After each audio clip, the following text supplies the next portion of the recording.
Hey all you weebs and otakus out there, so we will be continuing Ascendance of a Bookworm, Chapter 2 today. Get your comfies on, get snuggy in bed, listen, read along, do whatever you want. Ascendance of a Light Novel, Chapter 2, Exploring My Home. 3 days had passed since I became mine. Those were 3 very intense days. I had survived several brutal battles. I couldn't talk about without crying. First of all, I snuck out of bed to try and look around the house for books, but Mum found me and forced me back into bed. She got super mad. I tried several times to escape, but failed every time. Every single time. It got so bad that she'd put me back in bed every time she saw me, unless I was using the bathroom. In the end, I didn't get a chance to look for books. Not only that, but even using the toilet was my only freedom offered to me. It ended up being a terrible struggle. The bathroom in this place was a chamber pot in the corner of the bedroom. To make matters worse, mine apparently couldn't use the toilet on her own before now. So I had to relieve myself while a family member watched. No matter how much I screamed, "I can do it on my own! Don't watch!" Nobody budged. They got mad at me, asking me what I'd do if I got pee everywhere. I ended up using the pot while crying, and believe it or not, Thule complimented me. "Wow, mine, you've gotten really good at this. Soon you'll be able to do it on your own," she said. I could appreciate that she was happy for a little sister growing up, but my pride, dignity, and self-respect as a human being was in tatters. By the way, not only did my family use the bathroom in a chamber pot, they even dumped it right out the window. Unbelievable! Changing clothes was a fearsome struggle as well. I tried doing it on my own, but Dad, who I barely knew, all things considered, took charge and changed my clothes for me. That was so embarrassing. I actually started to cry.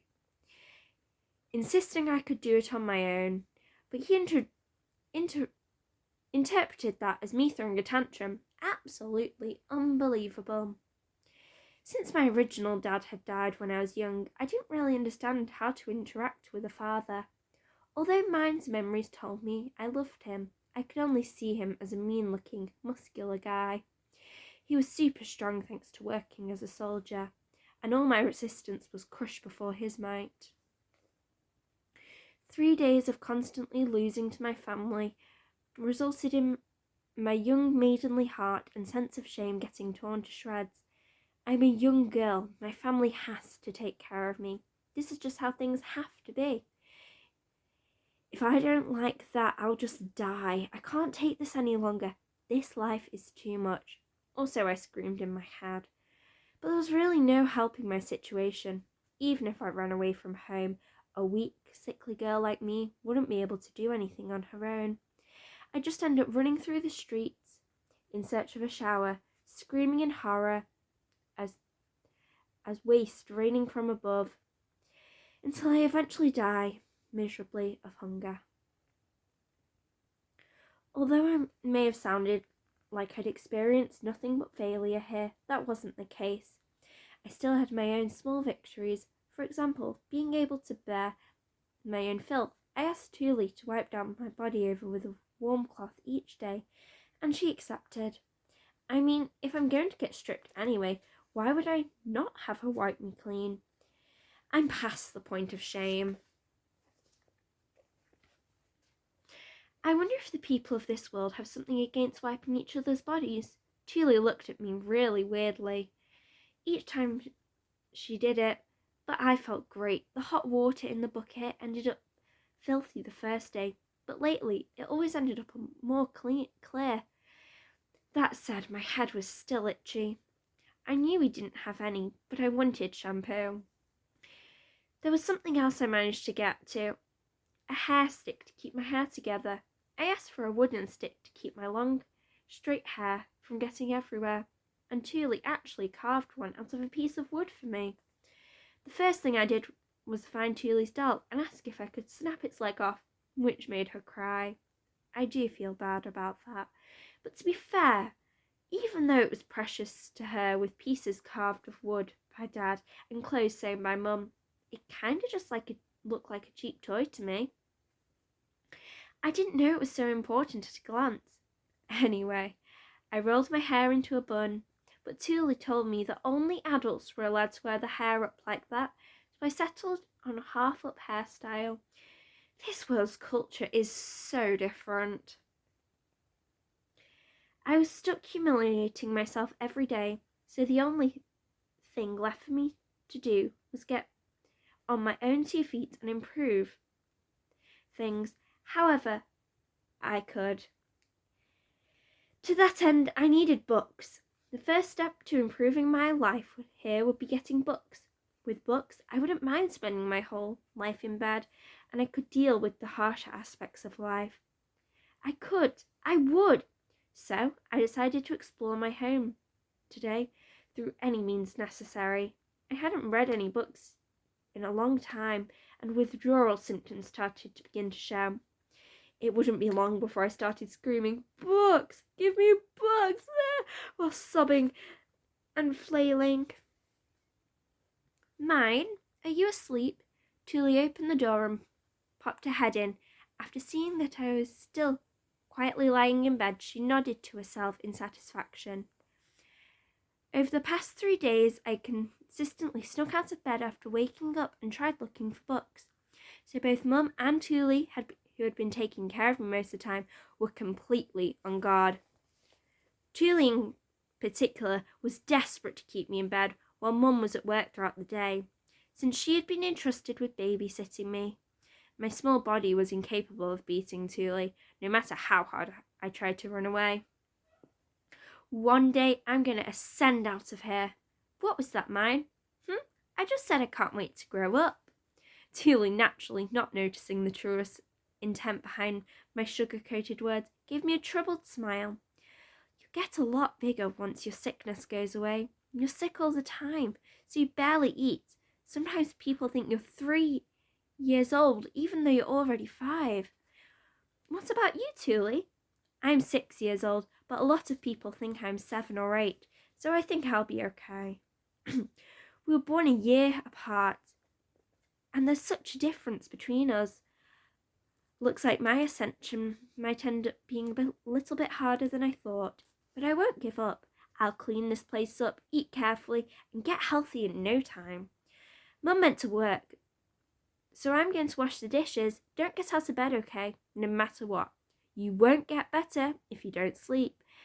And if you don't get better, you won't grow. I'd been acting nice for the past day in order to loosen up Thule's guard, quietly waiting in bed for the moment she left. Okay, I'm going. Be good while I'm gone. Okay. I gave Thule the answer she wanted, and shut the bedroom door. Now hurry up and leave. I quietly waited for Thule to gather the dishes into a basket and take them outside. I didn't know where she washed them, but I knew she generally went outside for 30 minutes when doing so. Our home didn't have water, so I could extrapolate that there was a shared source of water outside somewhere. I heard the clink of the lock and listened for Thule's footsteps disappearing down the stairs. Okay, it's hunting time. Thule's definitely old enough to have a few picture books around the place. I'll find some books in no time once I start looking. Definitely. There's no way there's a house without books in it. I probably won't actually be able to read the book, but I'll still be able to imagine what's going on from the pictures and guess what the words mean. Once Thule's footsteps had completely vanished, I stealthily slipped out of bed and winced a little as my feet touched the floor. It was covered in dirt. It felt grimy. My family had made it filthy walking around with their dirty shoes, and although I dreaded walking on it with my bare feet, Thule had taken away my clog-like wooden shoes to prevent me from going anywhere. I had no choice. Well, finding books is more important than keeping my feet clean anyway. The bed, which I had been locked in for days due to my unrelenting fever, had a basket beside it filled with children's toys made from wood and straw, but no books. It would have been a lot easier for me if they were just here. I could feel dirt rubbing against the bottom of my feet each time I walked. It was normal in this family to keep shoes on in the house, so I knew nothing would come from me complaining. I knew it, but I couldn't help myself. Would someone bring me a broom and rag, please? Naturally, no one responded to my call, and neither a broom nor rag magically appeared from nowhere. I'm really in trouble. To me, the biggest hurdle to exploring the house was the bedroom door. I could kind of reach the doorknob if I stretched really, really hard, but actually turning it was a lot harder than I expected. I looked around the room for something I could step on and noticed a large box that contained my clothing. I would have no problem moving it back in my Urano days, but my hands were so small now that they couldn't make it budge, no matter how hard I pushed. I thought about turning the toy-filled basket upside down and standing on it, since I was so small anyway, but I was still probably heavy enough that it'd end up crushed. I need to grow up fast. There's so many things I can't do with this body. I looked around the room and after thinking about what I could move, settled on balling up my parents' comforter to use as a stepping stool. I would hate putting my own comforter on this dirty floor, but as my parents were used to living in this filth, I was sure they wouldn't mind me using it. Definitely. I'm sorry, Mum, Dad. There's nothing I won't do for books or on the line, even if it means I'll get yelled at later. Oof! I got on the balled up comforter and somehow managed to turn the doorknob using all my body weight.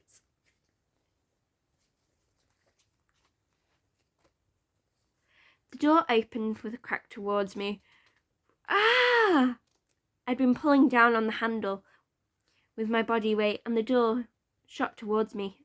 I hurriedly let go before it hit me in the head, but it was too late. I fell backwards and rolled down the balled up comforter before hitting the floor with a loud thump. Ow! I stood up holding my head and saw that at least the door had stayed open. This head pain means to a noble end.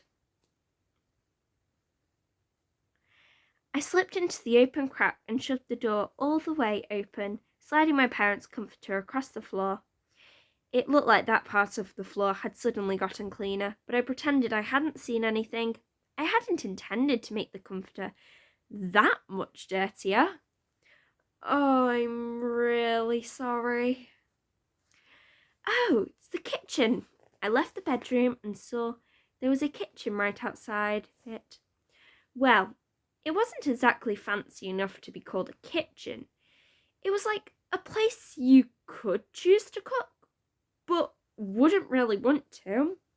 There was a smallish table in the centre of the room with two three-legged chairs and a long box that likely also served as a seat. On the right was a cabinet with a handle, probably with dishes stored inside. The wall closest to the bedroom had nails in it, metal pots, ladles, pans, and hanging off them. There was a furnace near them that probably worked as a stove. A string connected two walls and had dirty rags hanging off it. They looked so dirty they'd probably make whatever you touched even more unclean. Yuck, I think I know why I'm sick all the time.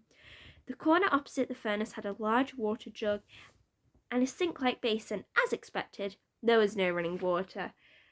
To top things off, there was a large basket filled with potatoes, onions, and other food products. There are a lot of things I didn't recognise, so it was possible that the potatoes weren't actually potatoes at all. This one is kind of like an avocado. I wonder if I can get oil from it. I looked through the food and found one fruit in particular interested me. If I could extract oil from it, I might be able to do something about my itchy head. My mum, from back in my Urano days, had a habit of getting obsessed with random things, one after another. She could only be described as whimsical to a fault. She made whatever was in front of her at the time the focal point of her life. TV shows about saving money, magazine articles about living in nature, foreign activities in a cultural centre, anything. She was always dragged me along with her, saying she wanted me to get interested in something other than books. But I knew she was only involved with the things that interested her. Having no other choice, I tagged along every time, and thanks to that, I might have learned just enough to make shampoo on my own. Thank you, Mum. I think I might survive over here. Encouraged by my findings, I looked around the room and saw that there were 2 other doors other than the bedroom door. Left door or right door? Which one's the prize? The kitchen didn't look like it had a bookshelf anywhere. I saw that the 2 doors were cracked open, so I pulled it all the way. A storage room. Guess this isn't it. It was a room packed with stuff I didn't really understand the purpose of. There were shelves with stuff on them, but it was a real mess, and I didn't seem like the sort of place that would have a bookshelf. I gave up on it and tried opening the other door. It made a clicking sound when I pulled on it, signalling to me that it was locked. Minutes of trying to open it yield no results. The door would not open. Wait, is this the door Thule left from? What? Is that all? If this door led outside, then our home has no bathtub, no toilet, no running water, no bookshelves. It had nothing. No matter how hard I looked, I couldn't find any other rooms. God, do you hate me? Is this a cruel joke? I asked to be reborn so that I could keep reading books after I died. I didn't intend to be transported to another world with my Japanese memories and customs, forced to live in a home with no bathtub and no toilet and no water. I thought for sure you'd take me to a world filled with books. Maybe books are expensive here. According to my knowledge of history, books were extremely expensive until the invention of the printing press led to their mass production. Those not born into a rich or noble life would generally never read a single book in their lives, in which case this wouldn't be the kind of world where you give your neighbour's kid a picture book as a birthday gift. Fine. I'll start looking for letters first instead. I didn't absolutely need books in order to study this world's writing system. Posters, newspapers, manuals, calendars, and all sorts of things naturally had letters written on them. Or they did in Japan, at least. Nothing. There's no letters anywhere, not a single one. I'd walked around the room, searched every shelf and cabinet I could find, but not a single one had any books. I didn't even find anything with a single letter on it. I couldn't find letters or paper. What's going on here? My head started to hurt, as if a fever had burst up within me out of nowhere. My heart throbbed, and I could feel it screaming out, valves tightening. I dropped to the ground like a doll with its strings cut. My eyes burned on the inside. Well, okay, I got crushed by books. No helping that. That was basically my dream of dying, buried by books. Fine. And it was true that I, myself, had asked to be reincarnated. I understand all that. But there aren't any books here.